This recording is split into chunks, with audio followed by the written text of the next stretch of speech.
the best of the week on Relevant Radio. I talked a lot about the issue of IVF in the months leading up, really the year leading up to the election.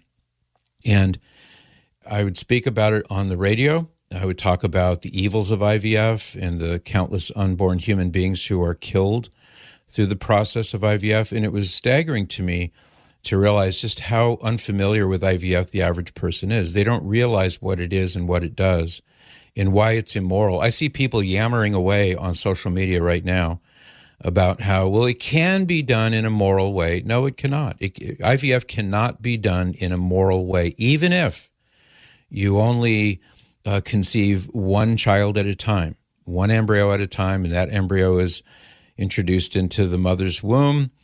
Even that, as seemingly benign as it seems, it's still an immoral process from top to bottom. First of all, it involves a mortal sin for the husband, the father. That's a mortal sin right there. It also dissociates the act of conception from the intimate union between the husband and the wife. And the Catholic Church condemns the idea that conception can turn into basically a lab experiment, often with donor contributions, either the sperm or the egg. And the consequences of this process are another level of evil, which is the attack on the dignity of these unborn children who are treated as if they're mere commodities.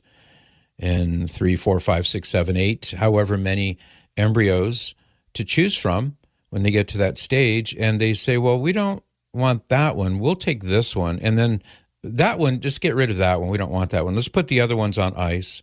If the couple is sufficiently prosperous enough to afford that kind of thing, or they just say, okay, this is the one we want, just, get rid of the other ones, their sons and daughters. So it's heinous and immoral at every level. Now, this doesn't transfer, I should say, because I know somebody's going to say, oh, Patrick, you're just, you're not welcoming these little children. Of course I am. Of course the church does. We welcome and treasure these little sons and daughters who are conceived in such a terrible way, just as we would welcome any other son or daughter that God blesses us with. But it doesn't exonerate the way in which these children have come into existence. So there's rampant ignorance on the part of what actually is IVF and how it can never be done in a moral way. Now that we are in the aftermath of the election and we're dealing with some of the very same things that I and other people, and it wasn't just me, but other people were speaking up and speaking out against, and it's here on our doorstep. It's now a reality.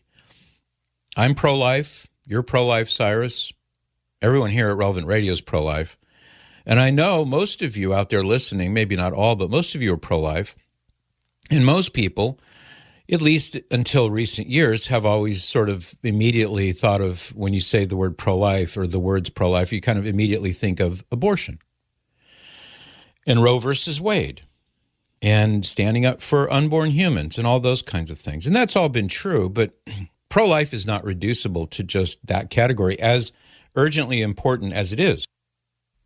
Poverty is a pro-life issue. Immigration is a pro-life issue.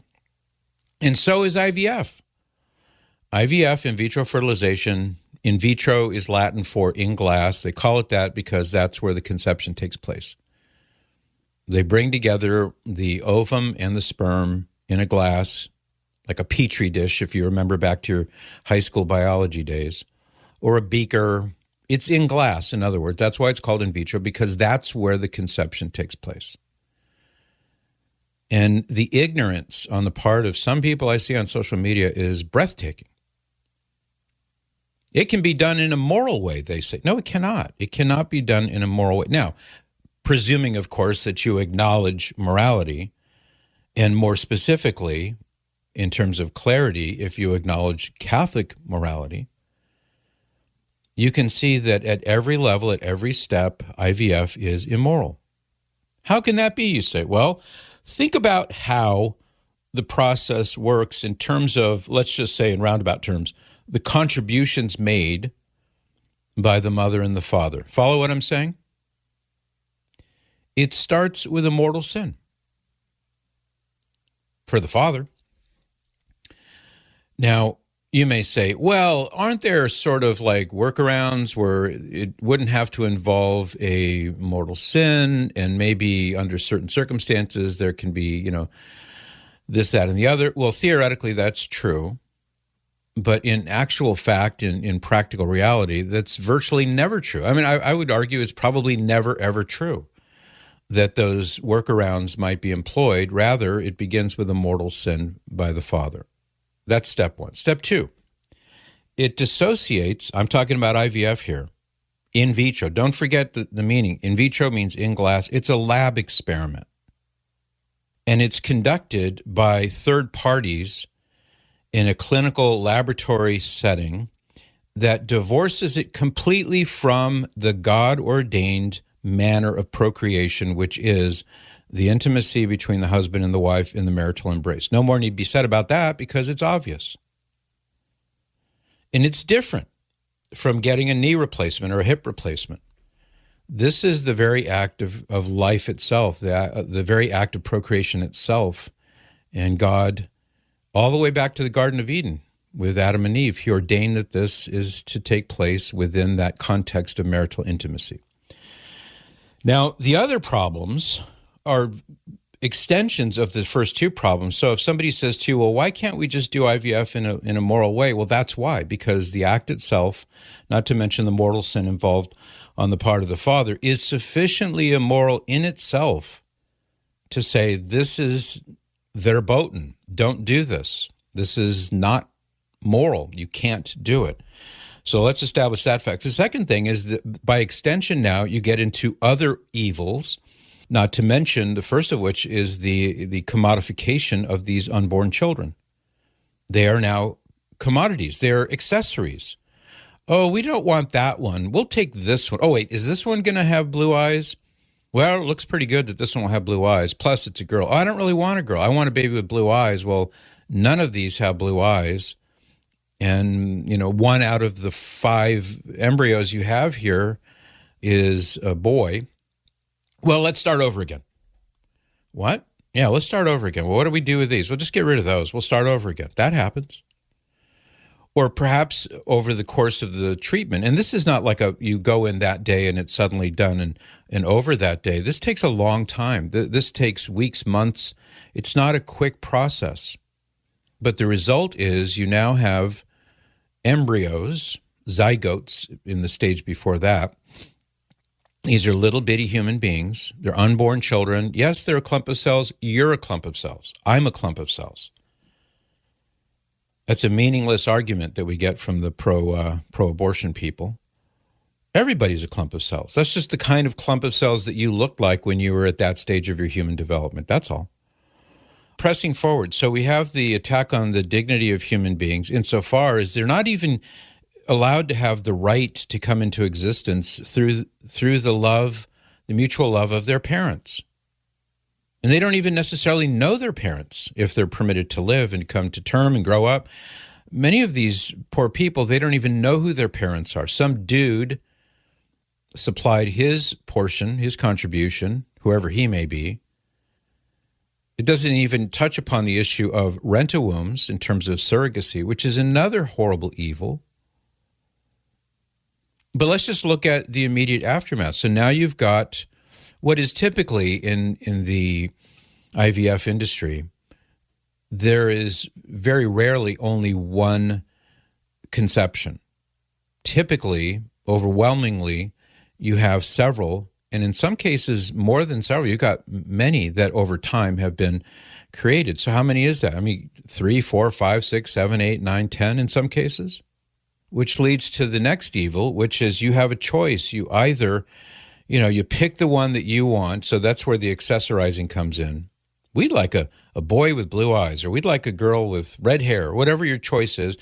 It's reducing this unborn child to a commodity, and it's all the worse because those who don't make the cut, what happens to them? Well, you know what? We might want some more kids later, so let's put these 3 on ice indefinitely, and we'll decide what we want to do with them, maybe.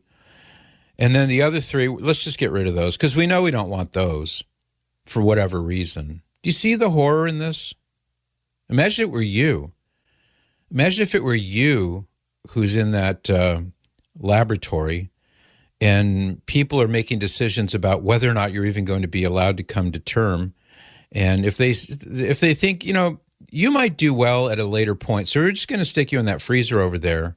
And if and when we get around to it, or if and when, assuming our finances hold out, because times is tough, then, okay, maybe we'll give you a shot. Put me in, coach. Just put me in the game. I know I can make a touchdown. Well, I'm sorry, you're going to be in a refrigerator or a freezer for a while. And then those who are not chosen, those who don't make the cut, they go down the drain. The term that's used for them is that they are destroyed. And what does that mean? Well, they're killed. Well, what does that mean? Well, they're thrown out in the trash or they're rinsed down the drain. Hazardous waste, don't you know? That's the reality of IVF. Now, I wasn't the only one, but there were not many of us who before the election were banging this gong. Look if you are pro-life, you cannot look at this and turn a blind eye to it. This is evil. It's wrong. And when it gets reduced to platitudes like, well, we're just helping families have more babies, that's just a platitude because it doesn't take into account, it sidesteps, it ignores, it tries to ignore the reality that even more human beings die, unborn human beings die through IVF than through abortion. Did you know that? Some people went berserk. I mean berserk when I and others would bring this up. This is a pro-life issue. It's worthy of your attention. It's worthy of your consideration. Why? Because people are dying. Savvy? That's what I would say to people. So now it's reared its head again, and not by accident. This was promised. I want to give credit where credit is due. Credit is not due in this area, in vitro fertilization.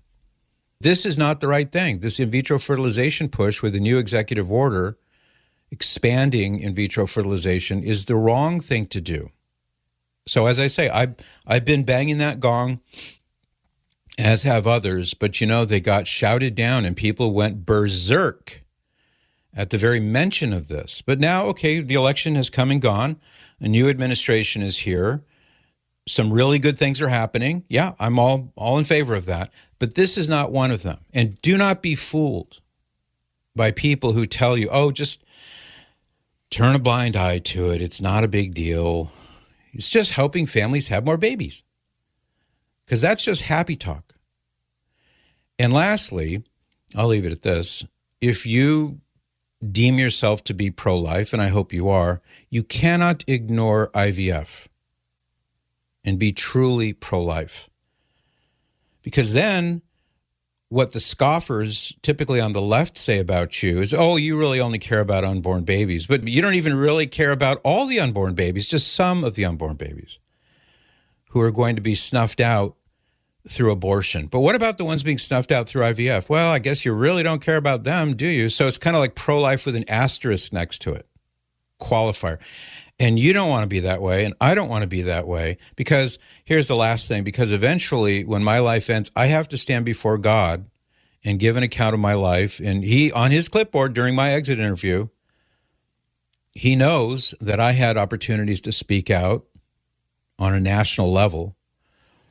I don't want a bullet point there saying that I didn't speak up, speak out, and try at least to get people to understand the problem with IVF. And you shouldn't either. You don't have to have a national platform, but you have Facebook. You have friends in your family, people who may be heading down that road.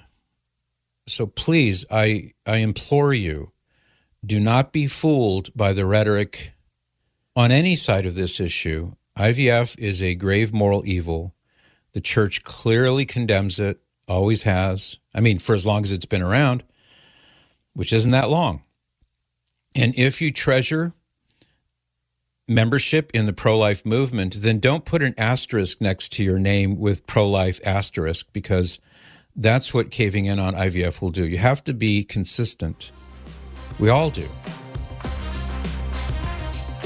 You can join me by listening to The Patrick Madrid Show on the Relevant Radio app, live each weekday at 8 to 11 a.m. And thanks for listening.